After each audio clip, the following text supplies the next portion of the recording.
Hindi natin ginaglamorize, ginagawang modelo yung ginawa ng anak.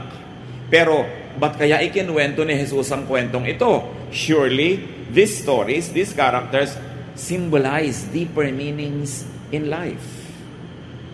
But first of all, withholding judgment for or against the son, what he did was to enjoy. Ang pag-enjoy lang sabi, wild living, and he wasted all his money. But nevertheless, nobody can deny the fact that he had fun. He had enjoyment. And no one in the story condemned this man so far. The younger son knew his father and trusted him completely. Trusted in his graciousness. Ito ang kwento. Hindi yung pagkakamali niya, hindi yung paglustay niya. Ang kwento dito, kilala niya ang ama niya na pag hiningi niya, yung ganang kanya ibibigay. Kilala ba natin ang ama natin? Hinihingi ba natin yung nakalaan naman talaga para sa atin? The younger son enjoyed his father's grace, though he was probably unworthy of it. But nevertheless, he enjoyed it. Enjoyment is probably the missing element in true faith and worship. Dito pa lang, meron ng challenge sa atin. And I ask you to look at this story from another frame, from another point of view, from the point of view of Jesus who was telling the story. Not from the point of view of the preachers and the churches that preach against what this son did in the last 2,000 years. Jesus was telling us a story, and definitely he had a purpose in telling us this story. And so far, we see that the son enjoyed his faith in his father. Malakas ang loob niyang humingi dahil kilala niya ang kabutihan ng kanyang ama na ibibigay yung kanyang hinihingi. Nagkamali lang nga siya ng paggamit, pero ibinigay. Yun ang unang kwento. Luke 15 to 16. He went to work for a man in that country, and the man sent him out to take care of his pigs. He would have been glad to eat what the pigs were eating, but no one gave him a thing. So matapos niyang lustayin ang kanyang kabuhayan, nagkaroon pa naman ng taghirap doon sa lugar na kanyang pinuntahan, nawala ng pagkain, kasi usually nun, pag nagka-drought, pag nagka-gyera, pag nagkaroon ng mga economic dislocations, nahihirapan ng mga tao at nadamay siya doon.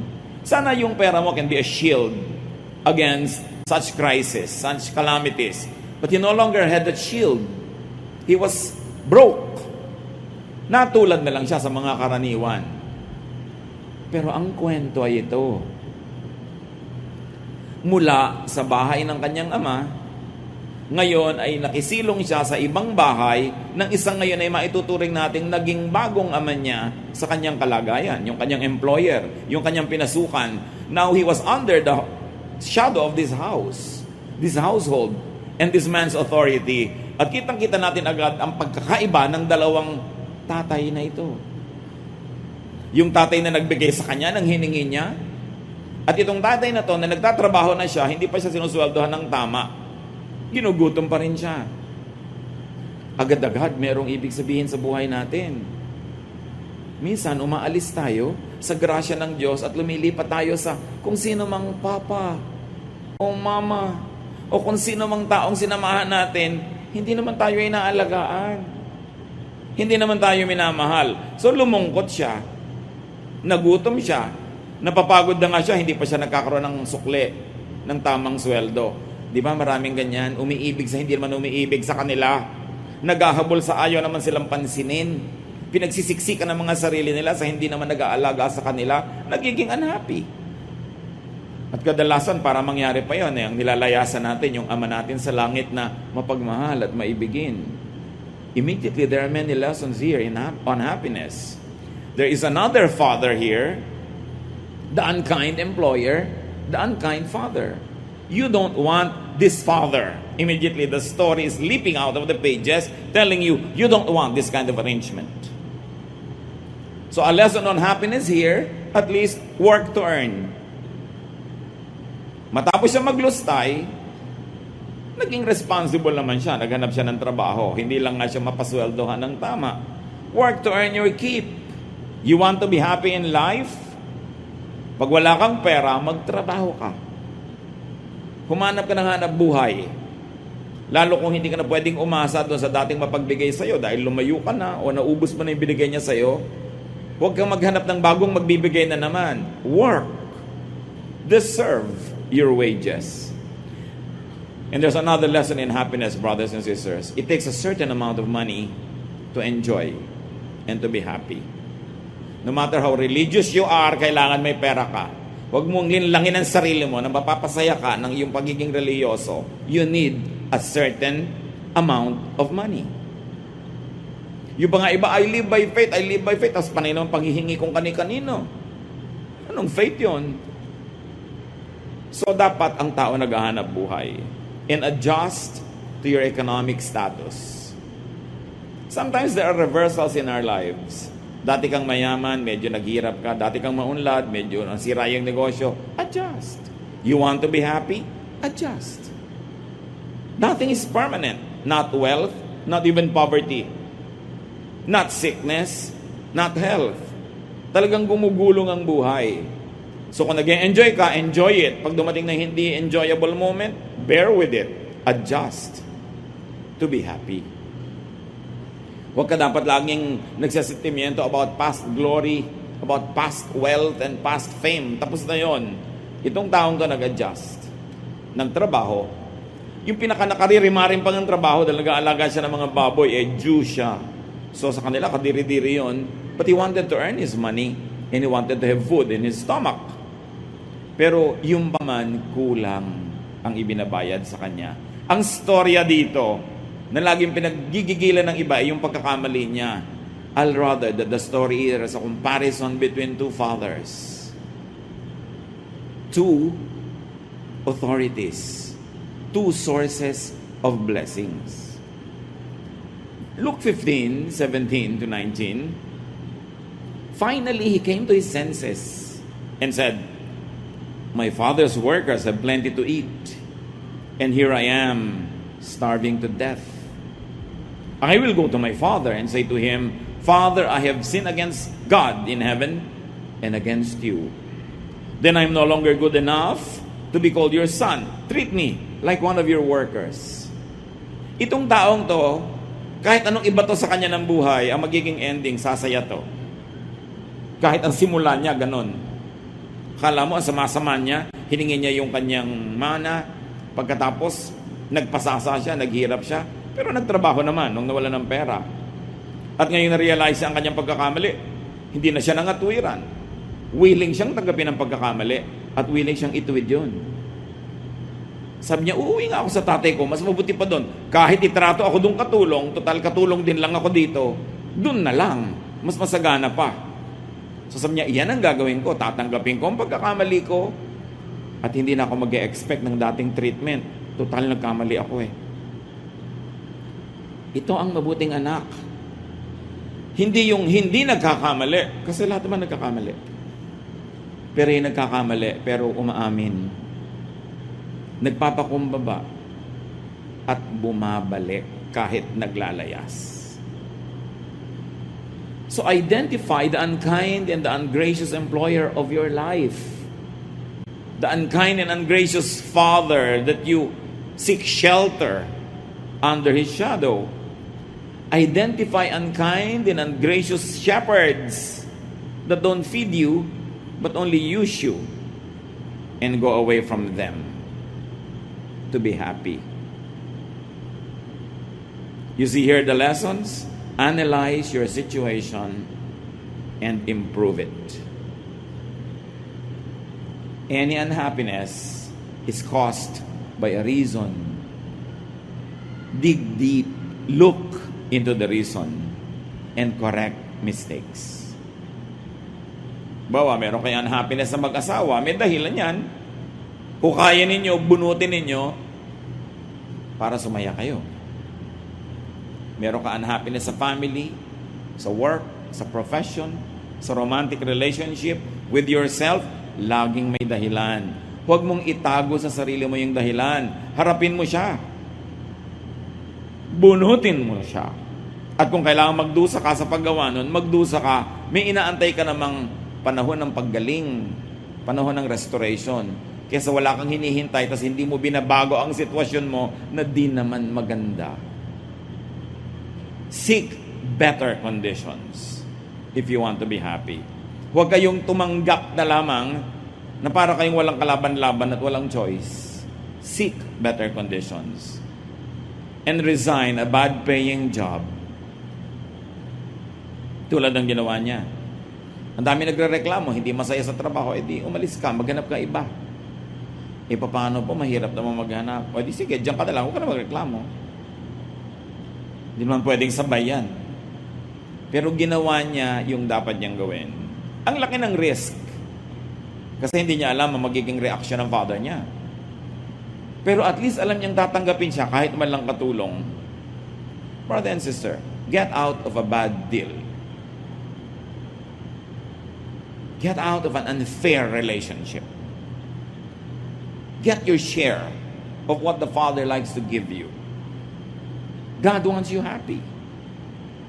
Proverbs 6:5, free yourself like a gazelle from the hand of the hunter, like a bird from the snare of the fowler.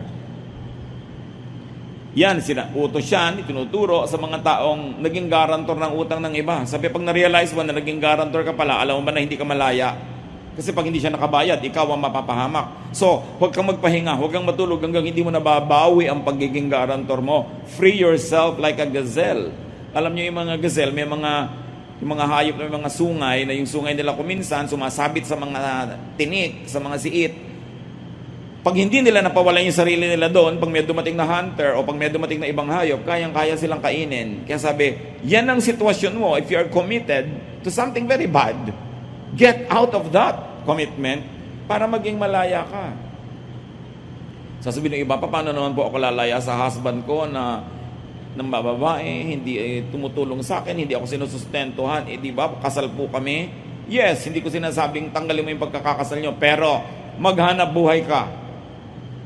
Para pagka hindi ka niya sinusustentuhan, hindi ka nakaaasa. Gusto mo maging malaya, at least kung hindi ka malaya legally from that marriage, malaya ka financially. Hindi kahit ano na lang ang ibato sa'yo, tatanggapin mo dahil wala kang hanap buhay. Kailangan maghanap buhay ang tao. Tulad ng ginawa nitong lalaking ito, kahit taga-alaga ng baboy, kailangan meron siyang kitain para siya may kainin. Some people get into very bad marriages, really. But what do? At least you minimize the impact of a bad relationship. At least be economically independent. Gumawa ka ng paraan, hindi madali. Pero lalong mahirap na umaasa ka, alam mong harap-harapan na hindi ka na iginagalang, wala ka lang magawa dahil economically dependent ka. So, learn from this man. It was difficult, but earn your keep and free yourself. Back to the story. Luke 15:20. The younger son got up and started back to his father. But then when he was still a long way off, his father saw him and felt sorry for him. He ran to his son and hugged and kissed him. Ine-expect niya siguro pagagalitan siya. Ang istorya talaga dito, hindi yung anak, hindi yung pagkakamali niya. Ang kwento dito tungkol doon sa ama. Kung anong uri ng ama siya. Dahil siya yung ama natin sa langit, only represented in the story by this father. So, lesson on happiness: love those you love in spite of their antics. Learn from this father. Alam niya, hindi naman napakaganda ng ginawa ng anak niya. Nadagdagan pa ng pagkakamali. Nadagdagan pa ng failure. Pero nung umuwi, ang una niya isinalubong, love. Hindi sermon. Alam niyo yung umuwi, nagpapakumbaba, tumatanggap ng pagkakamali. Sermon ang pinakahuling kailangan nun. Dahil yung pag-uwi lang niya, pagpapakumbaba niya, daig pa niya ang nasermonan mula ulo hanggang paa. Hindi na kailangan ng additional sermon. Love your children. Love your wife. Love your husband. Love whoever needs your love. Love especially your family. And express that love. Hindi yung naaawa ka na, ayaw mo pang ipahalata dahil tinuturuan mo siya ng leksyon. Itong example na to ng tatay na ang supreme example because this is God being represented. Do not withhold love. Kumisan sa pagmamatigas mo, sa kagustuhan mo magturo ng leksyon, nagtitigas-tigasan ka pero actually, naaawa ka rin naman, gusto mong mahalin. Mahalin mo na lang. Yun ang kwento ni Jesus. It is love that empowers. It is love that lifts us up. And it is the Father's love that gives us the security that we all need. Nagulat siguro yung anak. Niyakap siya, amoy baboy siya. Gusgusin. Umalis siguro ang gwapo-gwapo. Pagbalik niya, yagit na yagit ang dating. Ang salubong ng ama, yakap. Hindi, ano? Diba? Ganun usually ang gusto mong salubong. Luke 15:21. The son said, Father, I have sinned against God in heaven and against you. I am no longer good enough to be called your son. Realistic tong anak. Sinasabi niya, hindi na po ako bagay sa kanyang treatment. Kahit katulong na lang, ipagpapasalamat ko na. Deserve ko naman eh. So lesson on happiness, be humble. To those that you offend, to those that you wrong, especially to those that you hurt. Hindi ikaw na nga nagkamali, ikaw pa itong matapang. Ito pa itong nagtatapang-tapangan, ikaw pa itong galit. Accept the fruit of your deeds. Naku, ikaw ay anak, nagkamali, grounded ka, tanggapin mo. Nagkamali ka eh. Willing na willing siyang tanggapin na maging katulong na lang siya. Meron kasing lesson dito on happiness. To be happy, you need to be forgiven. Hindi ka sasaya talaga kahit ka magpanggap, kahit maganda yung damit mo, kahit may pera ka, masarap ang kinakain mo. Kung alam mo na may ginawang ka ng mali, tapos hindi ka humihingi ng tawad, ikaw na mismo, yung budhi mo na, mismo ang magtatanggal sa'yo ng kaligayahan. You can be noisy, you can be loud, but you can never really be happy because you need to be forgiven. Relationships have to be stored for people to be happy. To be happy, you need to be restored. So huwag magmatigas, huwag mabuhay sa mali. Basta naggising, nagkaroon ng kaliwanagan agad, natauhan, tanggapin agad, bumalik, magpakumbaba. What did we get from the Son? A self-confession. It was not extracted or forced from Him. Hindi na natin kailangang pilipitin ang taong tumatanggap na nga ng mali. Kuminsan, hindi naman malakas ang loob na magsabing diretsong I'm sorry, pero dinalang ka naman ng pakwan, yun na yun. Ginawang ka ng kape, inalo kang kumain, yun na yun, kunin mo na lang yung essence, huwag mo na siyang antaying lumuhod pa, magsabi pa ng I'm sorry. Marami namang paraan ng pagsasabi nun eh. At hindi lahat ng tao kayang diretsahan na sabihin yun. Meron silang ibang paraan ng pagpapahiwatig. Appreciatein na natin yun. At padaliin natin para sa kanila ang paghingi ng tawad. Huwag na tayong masyadong maging unreachable. Para pare-parehong masaya. Because to be happy, you not only need to be forgiven when you are the wrongdoer, you need to forgive. Bawat galit mo, lalo sa mahal mo sa buhay, nagpapalungkot yun sa'yo. At kuminsan, hindi mo yun masyadong nare-realize, hindi mo lang alam kung ba't hindi ka masaya, bakit may kulang. Ang kulang pala pagpapatawad. Remember, nagpatawad yung ama kahit hindi humihingi ng tawad yung anak. Matalinong ama. Paano nga naman kung paglapit hindi naman humingi ng tawad? Alam ba naman ng ama yung purpose ng anak sa pagbalik? Bumalik na gusgusin, bumalik na mabaho. Paano ka sasabihin pala nun? Dagdagan niyo pa yung binigay niyo sa akin. Kulang. Hindi naman alam ng ama eh. Pero inunahan niya yung anak niya, pinatawad niya agad. Pinadali niya yung pagpapatawaran. Padaliin nyo na lang. Lalo't anak nyo, magulang nyo, kapatid nyo. Mahirap naman na magpanggap tayong baliwala sa atin na may mga broken relationships. Hindi yun totoo. Iniinda natin yun. Tanggapin na lang. Paluwagin, padaliin ang buhay. So habang nagpo-protest pa yung anak niya sa ibinibigay na VIP treatment, nakinig ba yung tatay? Sinabi mo, kita mo na, sabi ko sa iyo. Walang ganon. Luke 15:22-24. But his father said to the servants, hurry and bring the best clothes and put it on him. Give him a ring to his finger and sandals for his feet.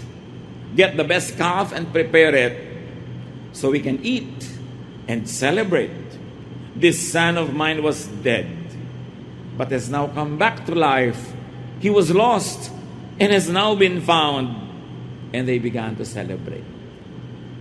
Grabe yung mga symbols. The best clothes, which means you have a very high status. A ring, which means you are a prince of the kingdom or of the house. Sandals, which means you are a master, because the servants never wore anything on their feet. Diba?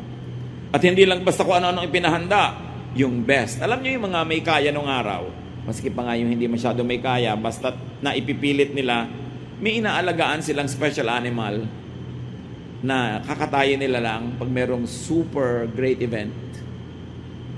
Parang sa Europe, ang mga pamilya may itinatagong wine, very good wine, excellent wine, na pag dumating yung pinaka-esteemed guest nila, yun ang ilalabas. May ganon.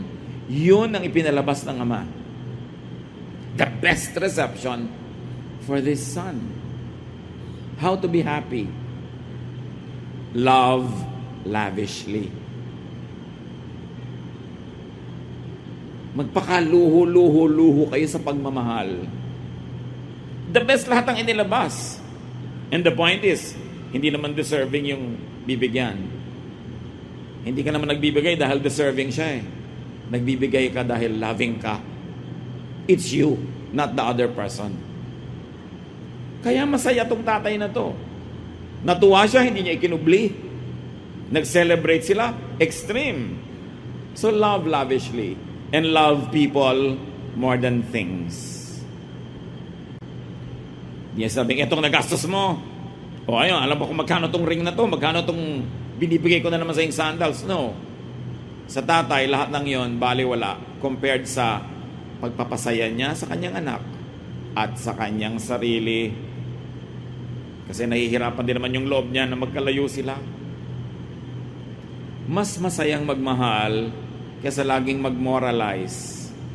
Laging magbigay ng lesson, ng disiplina, ng parusa.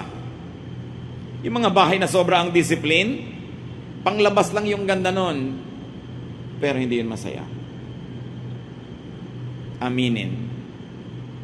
Kung minsan nga sobrang disiplina, hindi mo alam kung palabas sa kapitbahay para walang masabi ang kapitbahay, pero masaya ba? Si Jesus ang nagkwento, dapat pansinin yung mensahe. Remember, this father represents God.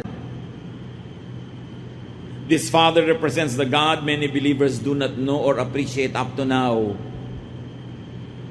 They focus on the sin of the son and not on the grace of the Father, which is the real story.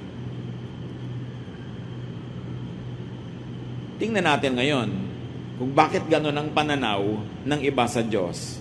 Kasi yung isang anak, gano'n ang pananaw niya sa tatay niya. Luke 15:25-32. The older son had been out in the field. But when he came near the house, he heard the music and dancing. So he called one of the servants over and asked, "What's going on here?" The servant answered, "Your brother has come home safe and sound, and your father ordered us to kill the best calf." The older brother got so angry, and he would not even go into the house. His father came out and begged him to go in. But he said to his father, "For years I have worked for you like a slave, and have always obeyed you. But you have never even given me a little goat so that I could have a dinner with my friends. This other son of yours wasted your money on prostitutes, and now he has come home, and you order the best calf to be killed for a feast? Ito yung relihiyosong anak. Laging correct, laging proper, laging galit, ayaw sumali sa sayawan, sa music, napaka-separatist. Ganon siya dahil hindi niya kilala ang ama niya. Akala niya kailangan niya lagi mag-sacrifice para matuwa ang tatay niya. Kailangan niyang timpiin ang mga kaligayahan niya. Kailangan niya lagi magtipid. Kailangan niya laging sikilin ang kanyang nadarama, pati ang gusto niyang kasiyahan. Pero, nagustuhan ba ng tatay niya yung ganon? Kitang-kita niya sa trato. Ginad siya agad ang kapatid niya. Sabi niya, he wasted his money on prostitutes. The verses never told us that he did that. Sabi lang, wild living. Pero meron na sa agad na buong ideya kung anong ginawa ng kapatid niya. At ginudge na niya, ito yung mga relihiyosong tao. Laging nasa simbahan. Laging correct ang damit. Laging tama ang behavior. Pero judgmental. Pero hindi nag-e-enjoy sa buhay kasi hindi nila kilala ang Diyos. Akala nila ayaw sila ng Diyos na mag-enjoy. Akala nila gusto ng Father in Heaven. Lagi sila nagtitiis, nagdurusa, naghihirap, serve ng serve. Pero yun naman pala, masama ang loob. Yun naman pala, kinikim-kim yung kanilang mga hindi nagawang party. Sabi, nandito ako lagi, serve ng serve. Ni isang maliit na kambing dyan, hindi wala ko nabigyan para mag-party. Yung anak mo na yan, kung ano na pinagagawa sa buhay, best animal pa ang pinagpiesta sa kanya. Di ba ganyan? Mga legalista, mga moralista. Laging parang tama. Pero hindi sila sapat na tama sila. Kailangan sila lang yung tama. These people are not happy being righteous. They have to be self-righteous. They are not happy just being holy. They have to feel holier than others. Ito ang dalawang mananampalataya. At ayun yung Ama na Diyos sa langit. Yung isa na hindi ganun kaligalista, pero kilala niya na ibibigay sa kanya at kilala niya yung Ama na patatawarin siya. Sa palagay niyo, sino sa dalawang anak ang mas malapit sa loob ng magulang? His father replied, verse 31, "My son, you are always with me, and everything I have is yours." Parang sinabi lang na tatay, sino may sabi ba sa'yo na huwag kang magpiesta? Ayan naman lahat, nandyan. Ba't di mo ginamit? Lagi kang pa-perfect dyan. Lagi na lang may utang na loob sa'yo ang Ama dahil hindi ka nagsasaya. Andyan lahat Everything I have is yours. What's your problem? Kita mo, hiningi ng kapatid mo yung share niya, binigay ko. Ba't di ka humihingi? Sino sa palagay nyo ang mas nakakakilala at mas nag-a-appreciate at magmamahal sa Ama? Yung younger son o yung older son? Sabi niya, but we should be glad, the father said, and celebrate. Your brother was dead, but he is now alive. He was lost, and now he's been found. At kung pwede lang idagdag dito, yung unsaid, you have always been here, but you are not really here. Like your brother, you were also dead, but now he is alive. You are still dead. You don't know me. You don't know my grace. You don't know how to enjoy your life. You think that you have to sacrifice every time to make me happy. I don't look for sacrifices. I just like to love you. Kailan kaya makikilala ng mga Kristiyano yung Ama natin sa langit na gano'n siya kabuti? Na pag nagkakamali yung kapatid natin, lista tayo ng lista, kwenta tayo ng kwenta, tuos tayo ng tuos, sumbat ng sumbat. Do you think the Father in heaven likes that? What He likes is to celebrate people who come back to Him. He likes to be gracious and is lavish, OA, ang pagmamahal niya. Pag nalaman natin yon, kinilala natin yon, at hindi naman para gayahin natin yung nauna na maglustay, magwasak ng buhay. Yung extreme ang ginawang example para wala na kayong pwedeng gawin pang uri ng pamumuhay na pwede nyo sabihin, ito, hindi na ako matatanggap ng Ama. The Father accepts us. His stubborn love never lets us go, though we go away. Yung relasyon natin sa Ama, hindi minemaintain ng ating performance. Minemaintain nyo ng kanyang love. Kahit bumagsak yung performance mo. Nawa, huwag mong sadyang ibagsak. Pero kung bumagsak, bumalik ka. Meron pa, ayoko po mag-church, so kakaya sa Diyos, marami kong kasalanan. Lalo niya gusto mag-church ka. Bakit po yung makasalanan ng babae na yan, pinapakanta nyo sa choir? Anong gusto mong gawin? Itapon natin para mabulok na siya sa kasalanan niya. Kung ang mga yung bumabalik, nandiyan, pinagsaserve niya. Ba't hindi mo pagsaserven? Ang ayaw nun, yung older brother. At sa church, maraming older brother. Pastor, bakit po yung makasalanan na yan, nandyan sa ministry? Ba't ikaw, wala ka makasalanan? Laging tinutus, kinukwenta yung iba. Measure people not by your own measurement, but by God's love. Minsan yung iba, 30 taon, 50 taon na nagba-Bible study, hindi pa to naiintindihan. Hindi pa nakikilala yung Ama, tapos ang yabang-yabang, do you know God? Do you know God? You must know God before you die. Yung ganun, pero do you really know God? Kung ang alam mo sa Diyos, yung pag nagagalit lagi, papataba ka ng kidlat, bibiyakin yung lupa, kakainin ka ng lupa, bibigyan ka ng sakit, pagdurusa, hindi mo kilala ang Diyos. Yun yung other father. Yung naging employer na nagtatrabaho ka na ayaw ka pa sweldohan. That is not our God. Be happier. Know your Father in heaven. Beyond what the older brother likes you to see. Sa kanya dapat i-deserve mo lahat. Dapat maging deacon ka, i-deserve mo yan. Kakanta ka, tutugtog ka, i-deserve yan. No one deserves the goodness of God. Because our best deeds are just like filthy rags. Ang pinakamabubuti nating gawa ay para lang basahan. Kung ikukumpara sa kaluwalhatian ng Diyos, nobody is good enough. And the Bible is clear, no one is righteous. Not even one. Not even that older brother. Not even the conservative religious person. Lahat tayo may buntot, kanya-kanya lang hila. So dapat tigilan yung judgment, tigilan yung pagko-compare, and just enjoy God's love. Enjoy being in the house of God. So, to be happy, do not hold grudges. Do not be bitter against people who enjoy themselves. Ba't magalit na galit itong lalaking ito sa kapatid niya? Hindi naman yung parte niyang hiningi. Hindi naman yung parte ng tatay niya kasi mayaman pa rin yung tatay niya. Ang hiningi naman niya yung kanya.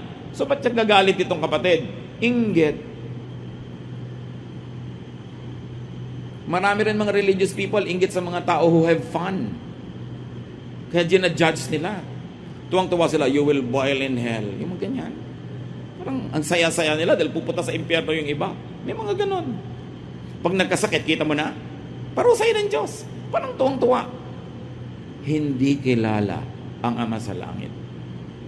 To be happy, brothers and sisters, do what is good, but do not sacrifice needlessly. God is not impressed with sacrifices. God is impressed with humility, with a broken and contrite heart. Hindi nagmamalaki, tumatanggap ng mga kamalian. And a great lesson here is to get and have your own fun and happiness. Hindi tulad nitong isang older brother, meron namang resources, hindi nag-enjoy. Siya patuloy na sa pagsabihan, bakit? Andito ka naman everything I have is yours. Sino ba may sabing, huwag kang mag-party? Enjoy your privileges. And as children of God, we have a lot. Do not imitate the excesses of the younger son, of course. But remember, the father did not raise an issue against the younger son. Kahit ano pang ginawa ng anak na yon, hindi niya kayang ubusin yung pagmamahal at kayamanan ng kanyang Ama sa Langit. Si Jesus ang nagkukwento, anong uri ng Ama sa Langit ang gusto ni Jesus na makilala natin? Yung amang mabait, mapagbigay, mapagpatawad. The younger son actually had his cake and ate it too. Mapalad kasi mabait ang magulang. Hindi dahil deserve niya. This is the Father's grace. And this is the story. The story is not the mistake of the younger son. The story is the endless love of the Father. Focus on that. And the lesson is, of course, for fathers to be gracious.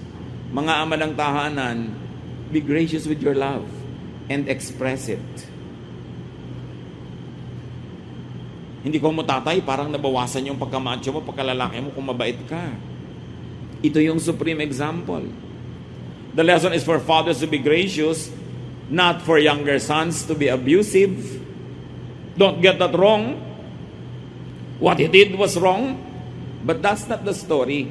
Because it's not a story, because all of us do wrong. So what's the story there? Nothing special.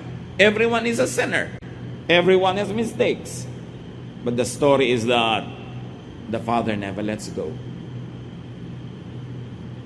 The lesson is for fathers to be gracious, not for older sons to sacrifice, then bear grudges. Meron pa nga dyan. 5 taon na ako nagsaserve dito. Serve ako ng serve sa church. Pagkatapos lang namatay ang asawa ko, di ko kayo nakita. Di ba? Parang, I deserve it because I served. It's our privilege to serve God. And if people can be nice to us, if they have the time, if they have the opportunity, good. But if they don't have that, wala kaya tayong karapatang manumbat. Because we can never outserve God. Walang tampo-tampo. Ang tagal-tagal ko na dito, tapos nung i-dedicate ang tricycle namin, hindi naman nakarating si pastor. Diba? Yung may mga tampo-tampo, walang ganyan-ganyan. Kasi lahat tayo nagtutulong-tulungan. Kasi lagi ka lang magagalit. May dumataang hangin, pinagdaramdam mo. May kasama ka ng loob, ang dami-dami mong dala. Paano ka sasaya? Kailangan tanggalin lahat yan. Palitan ng pag-iisip. Sabi ng Romans 12:2, be changed by the renewing of your mind. So kung hindi ka masaya, hindi ka pinagkakaisahan ng lahat ng planeta. Hindi ka lang masayahin. Palitan ang paraan ng pag-iisip, ng pakikitungo sa kapwa para sumaya-saya. Enjoy life. Sa palagay nyo, yung sa magkapatid, sinong nalugi sa dalawa? Di ba? Yung stricto. Siya ang nalugi. Ang ending naman nila, pareho lang silang nasa bahay uli ng tatay niya. Di pa siya nagka-fun. I'm not saying kopyahin natin buong-buo yung ginawa nung isa. Pero ang point is, hindi siya nangimi na mag-enjoy kasi alam niya mabait ang tatay niya. Pero yung kalabisan na, syempre, hindi na natin dapat kopyahin yun. Be thankful for the Father's lavish love. Do not sacrifice all the time. Yung mga ate-ate na sobrang magsakripisyo para sa mga kapatid, niyayaya kayo ng nobyo yung magpakasal pero ayaw nyo pa dahil may pinapaaral pa kayong kapatid. Tapos ang gumraduate na yung kapatid nyo, pagka-graduate nag-asawa. Eto kayo ngayon, si Tenta na, wala pa kayong BF. Naalala naman kaya kayo ng kapatid nyo nung hipag nyo. Ibig sabihin, yes, be nice, be good, but don't always sacrifice. And do not sacrifice your own dreams for the dreams of other people. Kahit kapatid nyo siya. Because at the end of the day, people will be selfish. They will take care of themselves. They will not even remember you. Swerte ka na kung napaalala ka pa. Lalo kung nag-asawa pa to ng maramot. Kawawa ka ngayon. Ano magagawa mo? Lumipas ang pagkakataon. Kakanta ka kasabay si Tilly Moreno. Alam niyo yung kanta? Saan ako nagkamali? Saan ako nagkamali? Yan. Dahil sinakripisyo mo ang buhay mo. Sino ba may sabi magsakripisyo ka? So gumawa ka ng mabuti, pero isabay mo rin yung sarili mo sa enjoyment, hindi yung nakastop ka, sila go. Kasi ginoglorify yan ng relihiyon, pero hindi yan ang ginoglorify ni Jesus. Jesus wants you to have fun. It's no simple story that his first miracle was to make wine. And Jesus was called a glutton and a drunkard because he was in every party. When will you know Jesus, the real one? He sets people free. May babaeng nagngangalgal sa paanan niya. Hinayaan lang niya. Sabi ng isa, kung alam lang niya na masamang babae, hindi siya papayag. Alam nga niyang masama, kaya siya pumayag. Dahil sa kanya, he's a friend of sinners and tax collectors. Dapat ang mga Kristiyano, friend of sinners and tax collectors, hindi judges of sinners and tax collectors. Kasi ang may papel nun yung Pharisees, not Jesus. It is the wrong father. Yung father na inaalagaan mo na yung baboy niya, ayaw ka pa sweldohan. But the gracious Father is kind. Love lavishly. Magmamahal na rin lang kayo, lagyan niyo na ng feelings para masaya. Pag may pagmamahal kayo, hindi nyo ibinibigay, nagkakasakit kayo. Kasi hindi na express. Express it and be happy.